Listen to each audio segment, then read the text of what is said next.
चलिए, हिंदी की आज की कक्षा में आप सभी बच्चों का स्वागत है। तो चलिए बच्चों, आज अपने गद्य में हम पढ़ेंगे हमारा अध्याय रजनी, जिसकी लेखिका हैं मनु भंडारी जी। मनु भंडारी जी ने इस पटकथा को लिखा है। तो हम इस रचना को जानें उससे पहले आइए हम देखते हैं उनका जीवन परिचय। मनु भंडारी जी का जन्म 1931 ईस्वी में मध्य प्रदेश के भानपुरा शहर में हुआ था। इनकी आरंभिक शिक्षा अजमेर में हुई।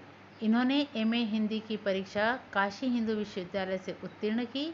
कलकत्ता और दिल्ली के मिरांडा हाउस में बतौर अध्यापिका के पद पर भी इन्होंने कई वर्षों तक कार्य किया। आइए इनकी परीक्षा के पश्चात हम इनकी साहित्यिक उपलब्धियों को देखें। तो उसमें हम देखते हैं कि कई संस्थानों द्वारा इन्हें पुरस्कृत किया गया, जिनमें हिंदी अकादमी, दिल्ली के शिखर सम्मान, बिहार सरकार, कोलकाता की भारतीय भाषा परिषद, राजस्थान संगीत नाटक अकादमी और उत्तर प्रदेश हिंदी संस्थान द्वारा इनका सम्मान किया गया। इन्हें इनकी रचनाओं के लिए हर स्थान पर बड़े बड़े पुरस्कारों द्वारा सम्मानित किया गया। चलिए अब प्रकाश डालते हैं इनकी रचनाओं पर। सबसे पहले कहानी संग्रह।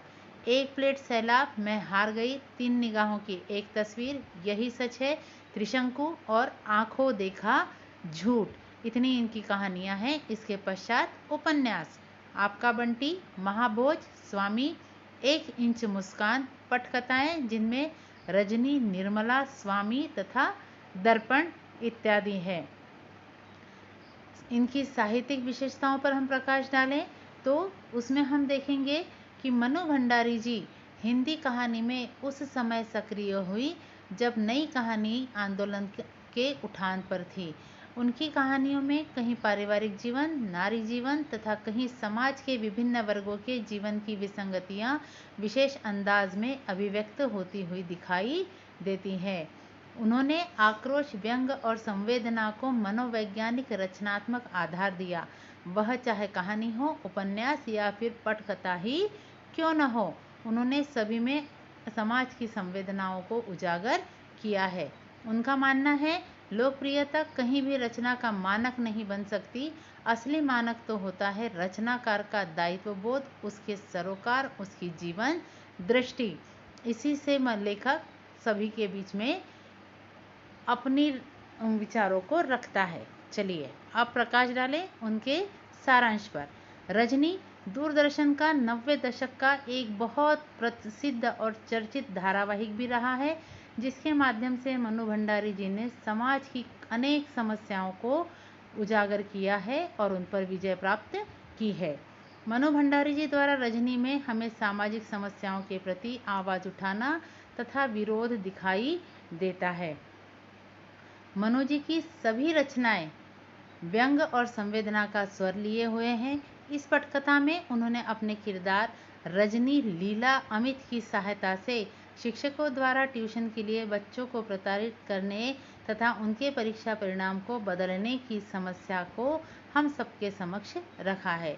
अमित का परीक्षा परिणाम आना था, अतः रजनी मिठाई खाने उसके घर जाती है, परंतु अमित स्कूल से रोता हुआ आता है, क्योंकि पर्चे अच्छे जाने के बाद भी ट्यूशन नहीं जाने के कारण उसे गणित में कम अंक मिलते हैं, जिसके कारण वह रोता हुआ घर आता है और अपनी माँ से उस विषय की ट्यूशन न लगवाने के कारण बहस करता है कि आपने मुझे ट्यूशन नहीं लगवाई, इसी कारण मुझे उसमें कम अंक मिले।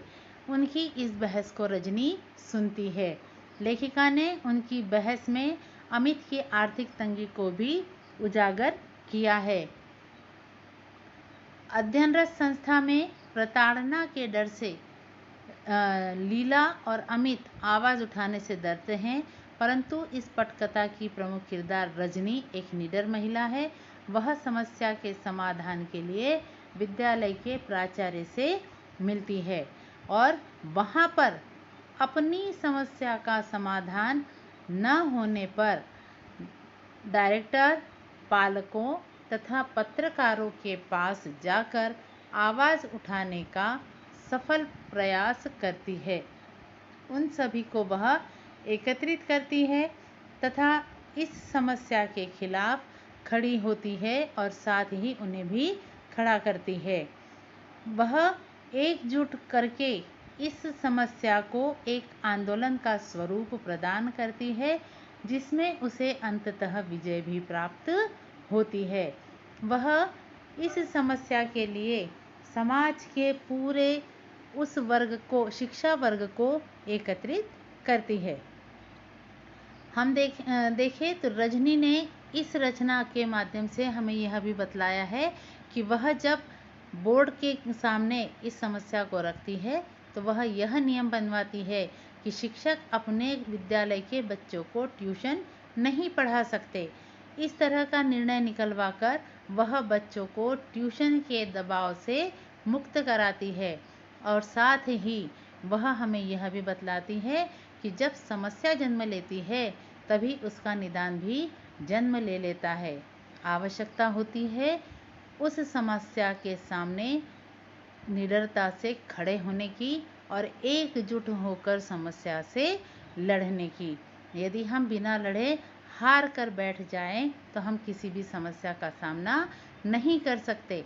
और उन्होंने हमें यह भी बताया कि एकता में बड़ा बल होता है। हम यदि एकजुट होकर किसी समस्या के खिलाफ खड़े हो जाते हैं तो हमें उस पर विजय अवश्य प्राप्त होती है। आप इस रचना को जानने के लिए टीवी सीरियल रजनी के भी अंक देख सकते हैं, जिससे आप इस रचना को और सरलतापूर्वक समझ लेंगे। मुझे उम्मीद है कि आपको यह रचना समझ में आ गई होगी। अगले कक्षा में आपको PDF मिलेगा, जिसकी सहायता से आप इस रचना के प्रश्नोत्तरों को समझ पाएंगे तथा लिख पाएंगे। धन्यवाद बच्चों।